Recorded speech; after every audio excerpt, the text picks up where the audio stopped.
What kind of chicken is it? Barred Rock. Oh. I just call them stew and taco. All of them are stew and taco? And curry. And curry.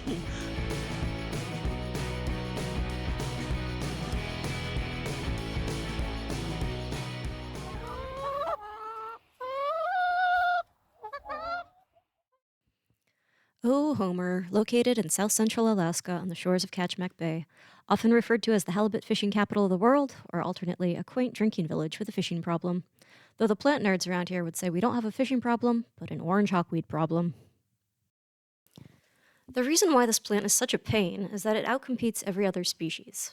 It spreads by seeds, rhizomes, and stolons, and it's allelopathic, meaning it releases chemicals that inhibit the growth of other plants. While most non-native species need disturbed ground and full sun to thrive, orange hawkweed happily grows in full shade under dense stands of alder and beneath many taller native species. Eventually, it can displace natives and create its own monoculture. Typical methods of control don't work on orange hawkweed. Mowing keeps it from flowering, but encourages sideways growth. Digging doesn't work well because you're guaranteed to leave fragments of stolons and rhizomes behind, which will resprout. If smothered, say, with a tarp, the tarp needs to be left in place for several years, and new stems can still creep out the sides. Lastly, it can be hard to spot when it's not flowering. Look for a basal rosette that may or may not be covered in obvious white hairs. And when it was just starting to put out little buds, I flamed it, and you could tell it was black and pinched and falling over, and it still made flowers. Really? If you were to just come through and mow and left these on the ground, they still go to seed. They have enough energy in them to keep. Yeah. Wow. So really the only thing that actually works is chemicals, and a lot of people don't like to use herbicides, so we thought it would be a great opportunity for chickens.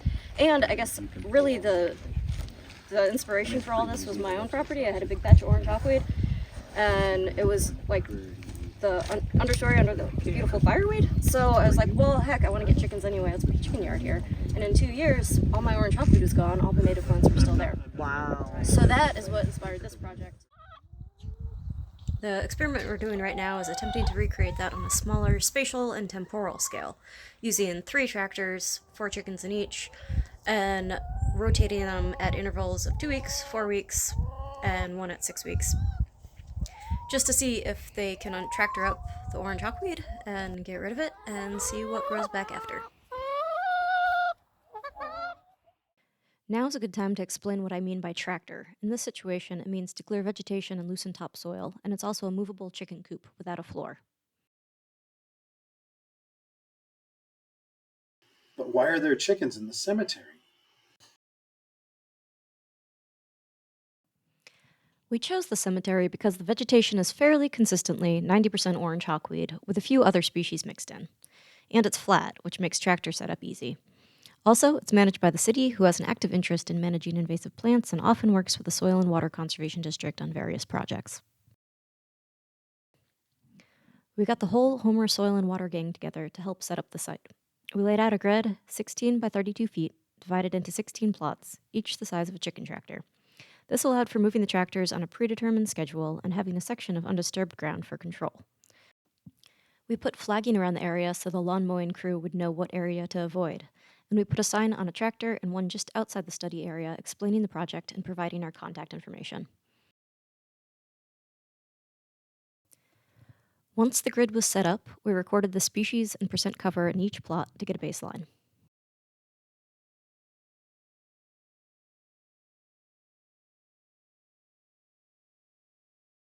Hey Patrick, do you want to tell me about your chicken tractor design? Sure. So a couple features on the chicken tractors. Starting at the ground, this bottom board, I chose a cedar as a naturally rot-resistant board. Treated lumber would work okay as well, but this is a non-toxic alternative. And while it costs triple the price of a regular 2x4, we're only talking 3 8-foot boards there. And so coming up from there, we've got these vertical, what we call rafters in this A-frame style design, making both the wall and the roof. And I chose a 1x4 for those. The idea being that they're half the weight of a 2x4. And in terms of the size, I went with a 8-foot length and just under 4 feet, including the wheels and tires. So it fits in the wheel wells of any pickup truck or with the tailgate down in a short bed truck. So it fits pretty well. We got one end opening just simple hinges here. That could have been made a little beefier so you could actually step on it. But it's again, overall lightweight was my driving MO here. And so you get in there, you can hang your water, you can hang your feed from the main ridge here. Halfway down, you've got a nice roost for the chickens. So it's mostly chicken mesh. And then on the second half, they've got rain and wind protection. I use these polycarbonate sun tough panels. Pretty forgiving, pretty easy to cut with a razor knife. Pretty durable, will shed snow nicely. That again is part of the roof and steep sort of A-frame design. So this was made to just give them a little wind and rain protection, but not be so hot that they'd actually cook in there. We didn't want to cook the chickens, at least not yet. So good ventilation and through the ridge as well. Left this a little bit long because it makes a nice handle for mobility. And then perhaps the last feature to show is the wheel design. And I kind of modified this from something I got on the internet. But the idea is that this just drops down to ground level, as simple as that. Or then you just grab it and put it up into gear to be mobile.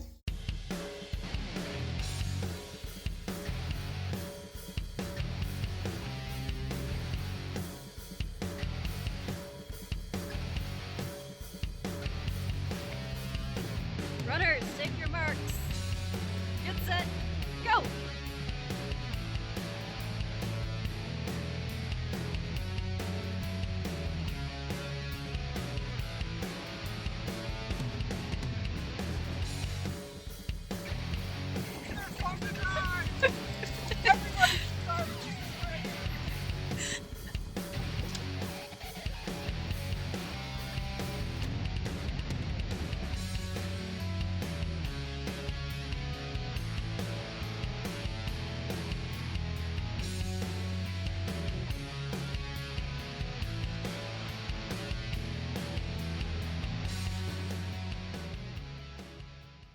Another day, we got the trail cam set up so we could keep an eye on the hens. Plus, waterers and feeders were hung up in each tractor. What do you think of this chicken tractor project? I am excited about it. I think that it'll work out pretty well. Chickens definitely like to destroy things. Hopefully they like to destroy the orange hawkweed too. I've seen chickens definitely kill dandelion out of yards, so I think I have high hopes. We put the word out that we were looking for retired hens, that is, birds that weren't laying eggs anymore. We were fortunate to get all 12 from the same farm, thanks to our generous hen donor who wishes to remain anonymous.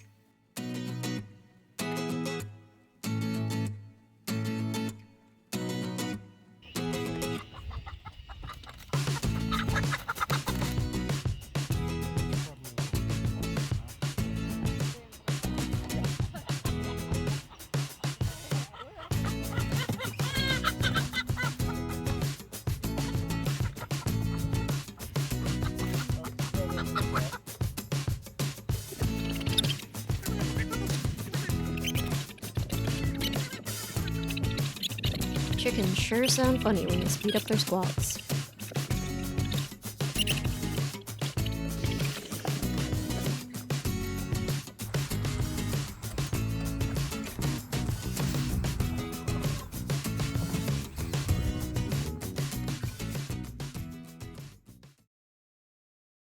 But what about bears?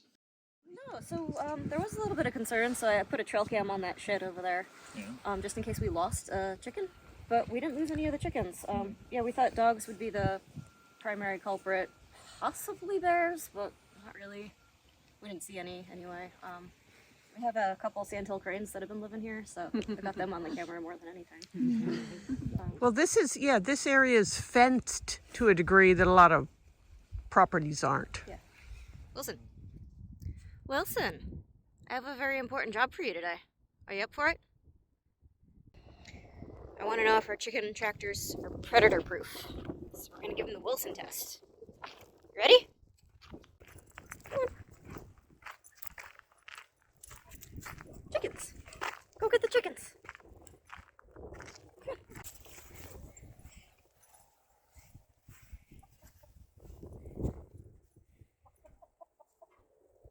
do you think? Are they predator proof?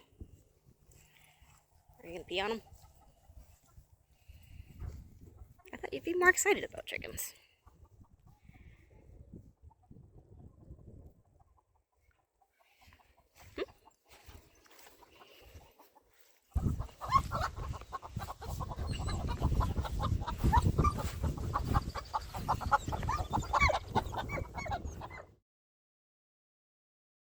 Our chickens were truly never bored.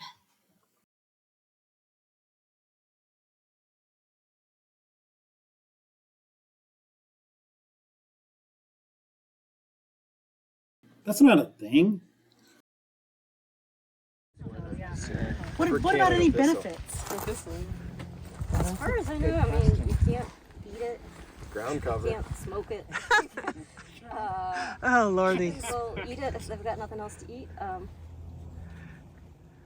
Here's the main benefit that is the reason it's a problem is because every person that comes up here, it's the one beautiful standout thing, and you'll see it everywhere. So the northern peninsula has probably doubled in orange hawkweed this last year.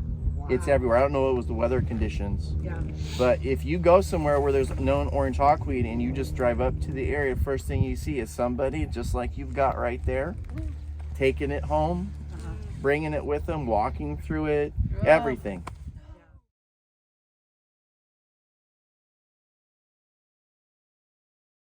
Yes, there's a lot of different things we could have studied. We decided to go with duration for the first experiment. So what happened is, well, this is like a control. We didn't have anything here. We started with the 3 chicken tractors here. This one was here for 2 weeks, and then we moved it 2 weeks, 2 weeks, 2 weeks. You get these little signs on each of the plots that you can see.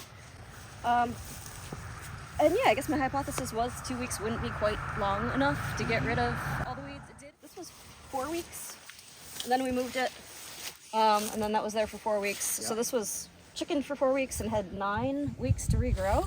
And you get a couple dandelions. You got things coming in from the sides. Over here I was gonna do 8 weeks, but realized that was just not good for the chickens. It got poopy and stinky and nasty. So this was 6 weeks, and it's now had 7 weeks to regrow. And somehow we got the only like rogue pushki in the whole entire plot. I don't know how that happened, but 6 weeks is really effective. I think that was kind of the take home. That 4 is pretty good. 6 is pushing. It's better, but it's pushing up the chickens' well-being. I was gonna ask, what were the chickens had left to eat at the end of the 6 weeks? Nothing. It was just, well, yeah. Yeah, they get. They get pellets.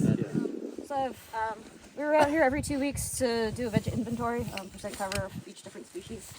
So now that I've got the data from the whole experiment, I've got some graphs printed off. I can show you the graphs, but it does look like. You don't need graphs. Yeah. I don't know that you need graphs. Well, maybe not, but yeah. Okay. It's pretty convincing. It comes back mostly grass and dandelion. Yeah. I mean, there's still gonna be a little bit of hawkweed, but in every patch, once we got rid of the hawkweed, the grass and dandelion came back stronger, faster, more plentiful. It's awesome. So that's pretty cool. Yeah. That's kind of what we wanted to know, if it would. I mean, because it was also entirely possible the chickens would get down to bare ground and then it would just be hawkweed again. Right. And then also the chicken poop, all that nitrogen. Yeah. I mean, so like this was control, and then it's had the most time to regrow. I'm like, just look how lush that is. Yeah.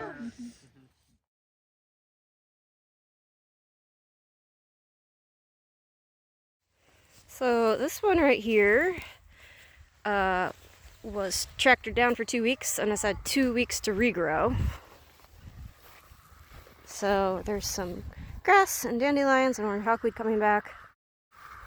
And right here, we just moved this tractor after 4 weeks in the same spot, and it looks pretty well destroyed. These guys over here are still working at it. They're going to be the 8-week trial. So we're curious to see what comes back right along the edge. See the roots, and maybe we'll see. I see a worm. Also, generally not native in Alaska, but we don't mind. And these guys were just moved again after 2 weeks. So, fresh bare ground.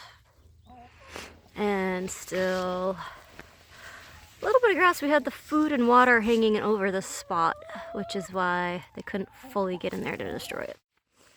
All right, chickens, say hello.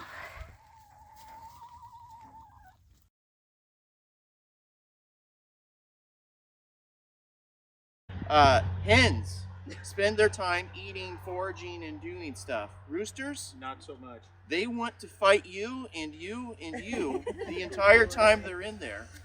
And they will they'll peck and eat and stuff, and the ones that do want to do that end up getting bullied. So I started out with a chicken track the same size as the hens, and then I lowered it to about this tall so that they couldn't jump to spur to fight. So now all they can do is stare at each other and chase each other around. And they eat a little bit more, but they are, I think hens would, I mean, whether they're reproductive for eggs laying or not, I think hens would be the only way to go. So thumbs up on chicken, not so much on rooster tracker. Not roosters. Well, also meat birds, I've heard, don't really. Yeah. Meat birds won't Yep. scratch them back. But then you're limited on time unless you let them go longer. Yeah.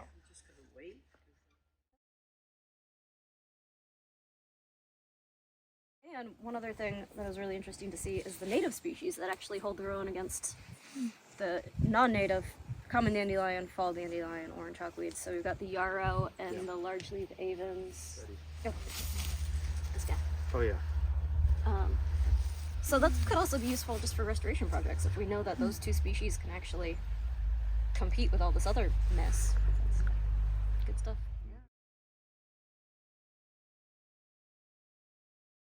So are you going to keep an eye on this in the long term? I think so, yeah, as long as, I mean, at least next spring, I think eventually the city's going to want to mow it. Eventually it might need to be used for what the cemetery is traditionally used for. But I'm sure I could come out here next spring for sure and see what happened. This project allowed us to find an effective baseline for vegetation removal. 4 weeks at a stocking rate of 4 hens per 24 square feet. But there are so many other things we could study. For example, we could replicate this experiment in a different ecosystem to see if we get the same results. After 4 weeks, we could reseed with different native species to see how well they compete. We could scale up the tractor size and see if the stocking rate is commensurate. We could see if different breeds of hen are equally as effective at vegetation removal. We could compare early season versus late season tractoring. We could try rotational tractoring, where tractors are moved on and off the same plot multiple times in a season. Or collect chicken manure to germinate it in a controlled setting to determine what survives a chicken's digestive tract. That's what scientists do. We ask too many questions.